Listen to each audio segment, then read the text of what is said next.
You know, everyone knows that surgery is the only curative option in pancreatic ductal adenocarcinoma, but this curative option is only feasible in a minority of cases. Surgery is associated with some mortality, a rather high morbidity, but as a surgeon, we must be aware that surgery is no more the only treatment allowing prolonged survival. You can see here the French survey of the French Association of Surgery. The median postoperative survival was a little bit more than 24 months. You can see here the meta-analysis of locally advanced tumor, not operated, treated by FOLFIRINOX. You can see the median of survival was exactly the same. So from time to time, I think we must temper our indication of surgery. Second, surgery is a systemic disease.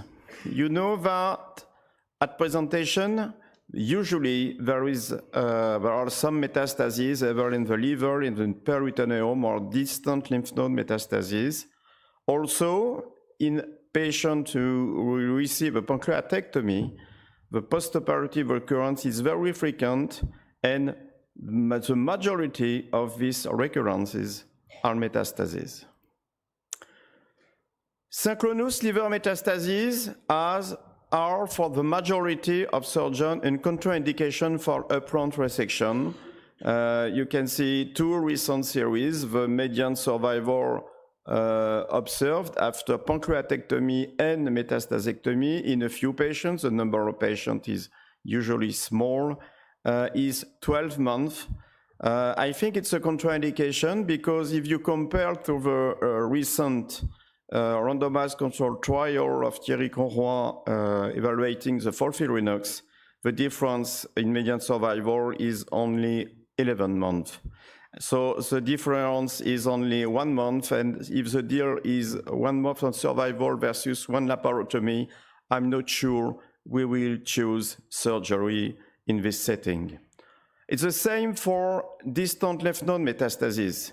Distant lymph node metastases, station 16, para-aortic lymph nodes, are associated with a very poor postoperative survival in a series published approximately 10 years ago. It's better in a recent series because in recent series we have modern palliative chemotherapy to improve survival. But you can see that the median survival is around 12 or 14 months at the best. Regarding localization of recurrence after pancreatectomy for PDAC, there is a huge predominance of metastases, as described in the paper of Professor Miyazaki in 2014. The great majority have liver or peritoneal metastasis. And if we analyze the only local recurrence, the majority of the recurrence are located in the soft tissue in the pancreatic bud, and only a few are located in the remnant pancreas. So we can state that these postoperative recurrences are mainly metastatic and or locally advanced. Does adjuvant or neoadjuvant treatment change the distribution of these postoperative recurrences? The answer is no. If you look at the SPAC4 trial, the distribution of location of these recurrences is not different from both arms, and you can see that 78% of these recurrences are metastases. Also, in the recent Korean randomized control trial for patients with borderline lesions, comparing neoadjuvant gemcitabine radiation therapy versus upfront resection, the systemic recurrences were largely predominant in both arms. However, there is some paper describing surgery for liver metastasis. In this paper, the patients who are operated have usually an oligometastatic liver disease, less than 5 locations, no extrahepatic metastases. There are mostly synchronous liver metastases, and the primary in this case is either resectable or borderline, or in some case, the metastases are metaclonus. And the patient usually receive chemotherapy, either adjuvant or neoadjuvant. I speak particularly of this paper because it describes very precisely the treatment and the selection of the patient. This paper is from the group of Massimo Falconi. It's not a prospective study, it's a retrospective study, but the inclusion criteria before chemotherapy were standardized with a good performance status, no extrahepatic metastases. The patients were restaged after chemotherapy. And the primary, to go to the operative room, the primary was either resectable or borderline. And for metastases, the response was a major response. Only a single metastasis was visible. And in this paper, we see that surgical resection, either in all treated patients or in the only patients who develop a partial or a complete response, the overall survival was clearly improved by surgical resection.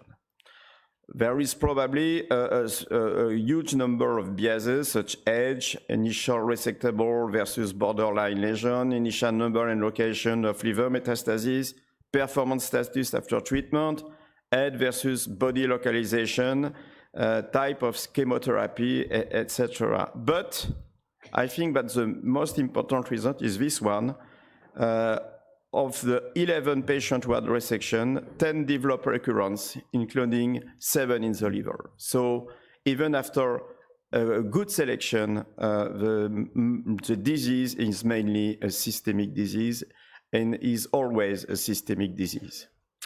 To prepare this talk, I was very helped by this collective review published this year of a patient receiving pancreatic treatment from surgical treatment for metastasis from PDAC. You can see that all the patients had a true oligometastatic disease with few nodules, and they all received a treatment, but the majority of the treatment were adjuvant CT, and only 2 series gave neoadjuvant treatment.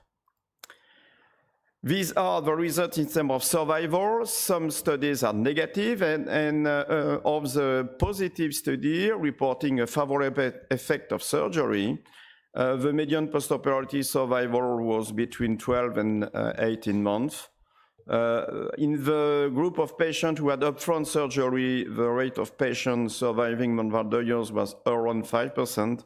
There were some favorable prognostic factors, maybe metaclonus disease, very probably, very likely multiple agent chemotherapy such as FOLFIRINOX, and particularly when FOLFIRINOX was given or other polychemotherapy were given on a neoadjuvant basis. If you look at the 2 series reporting the largest differences in terms of survival between patient operated and patient non-operated, these 2 series, Takesi and Kripa, were the series in when the treatment was a neoadjuvant chemotherapy mainly, and this suggests that neoadjuvant chemotherapy is very important. Metaclonus disease seems to have a better prognosis. From an oncological point of view, it's true. From the operative point of view, it's not exactly true, because if you perform after pancreatic duodenectomy, liver surgery or liver ablation, you will observe an increased rate of liver complications, so it's biliary fistula, liver abscess. It's probably due to the bile contamination after pancreatic duodenectomy, due to the presence of an hepaticojejunostomy. So you must be aware of this problem.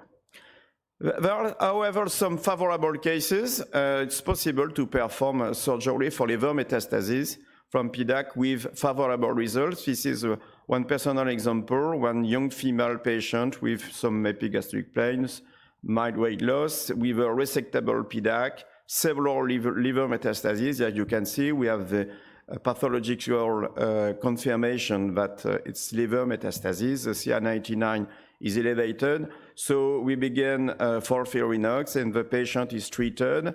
He received 1 year of chemo. We stop oxaliplatin due to neurotoxicity. We continue with FOLFIRI, no symptom, no any detectable liver metastasis. CA19-9 has dropped. The pancreatic mass is still resectable. So we perform a surgical exploration. We harvest 5 nodules. All these 5 nodules are negative. We perform a pancreatic duodenectomy. There is no more tumor, and the patient did not receive adjuvant CT. With a 4-year follow-up, there is no recurrence.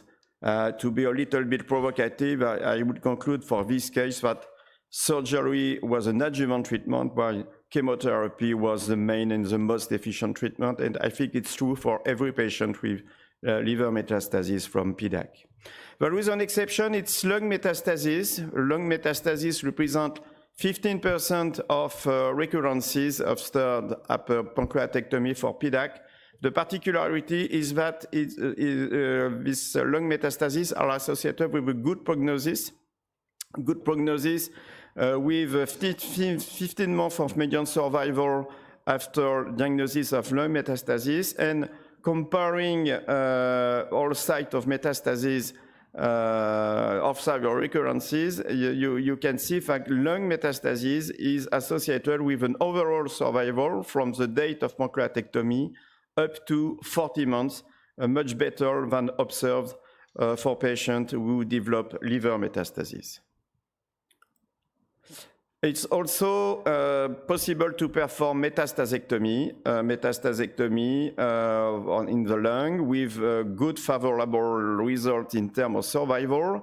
And it's confirmed by this short but impressive series from Korea. You can see that the diagnosis of liver metastasis was done with a variable delay from the time of pancreatectomy, but the survival after lung resection was excellent, and particularly all the patients survived at least 5 years after pancreatectomy in this series. Regarding isolated local recurrence, as you saw previously, they represent 20 to 30% of recurrences, mostly local regional, but it can be located in the only pancreatic remnant in approximately 20% of local recurrences. That represents very few patients, 2 to 3% of patients who had an initial pancreatectomy.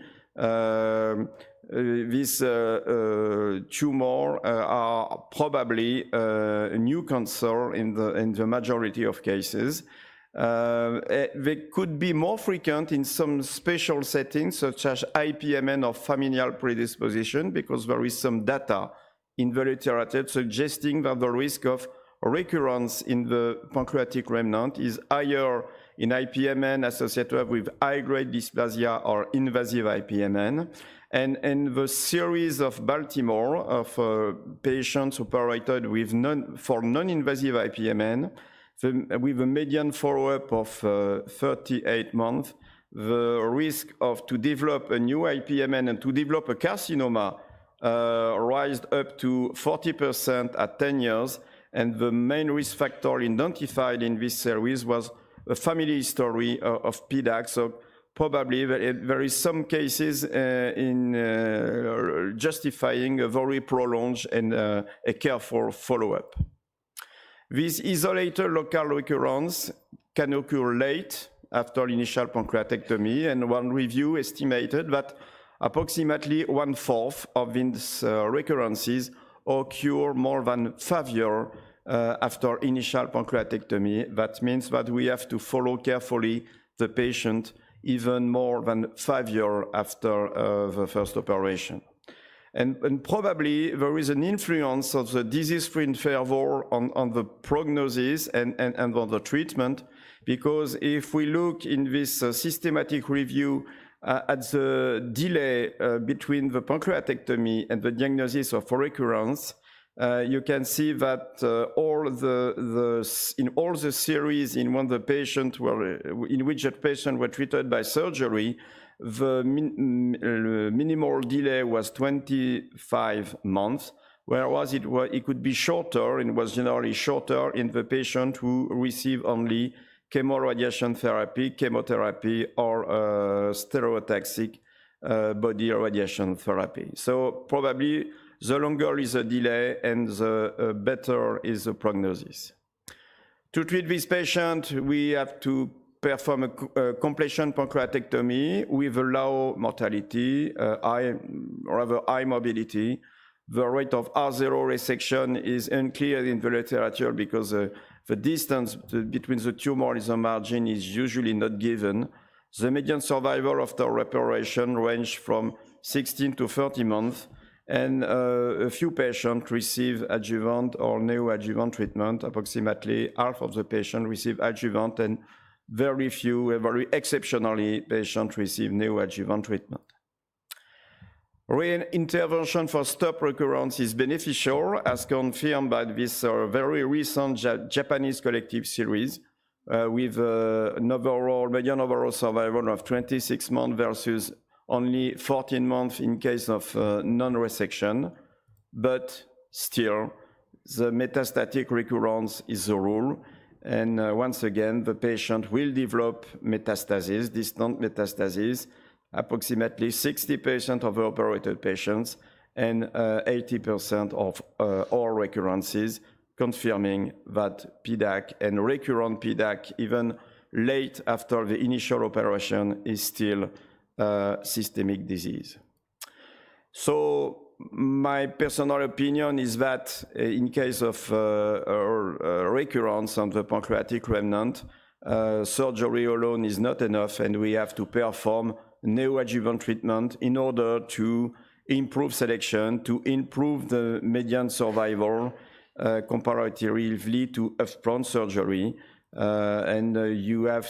have to do the best for the patient in whom we perform total pancreatectomy, and probably the best is to perform first neoadjuvant treatment, and ideally neoadjuvant treatment, surgery followed by adjuvant therapy, because these treatments are able to improve survival, and improving survival is necessary in the patient when we perform total pancreatectomy, regarding the drawbacks of total pancreatectomy.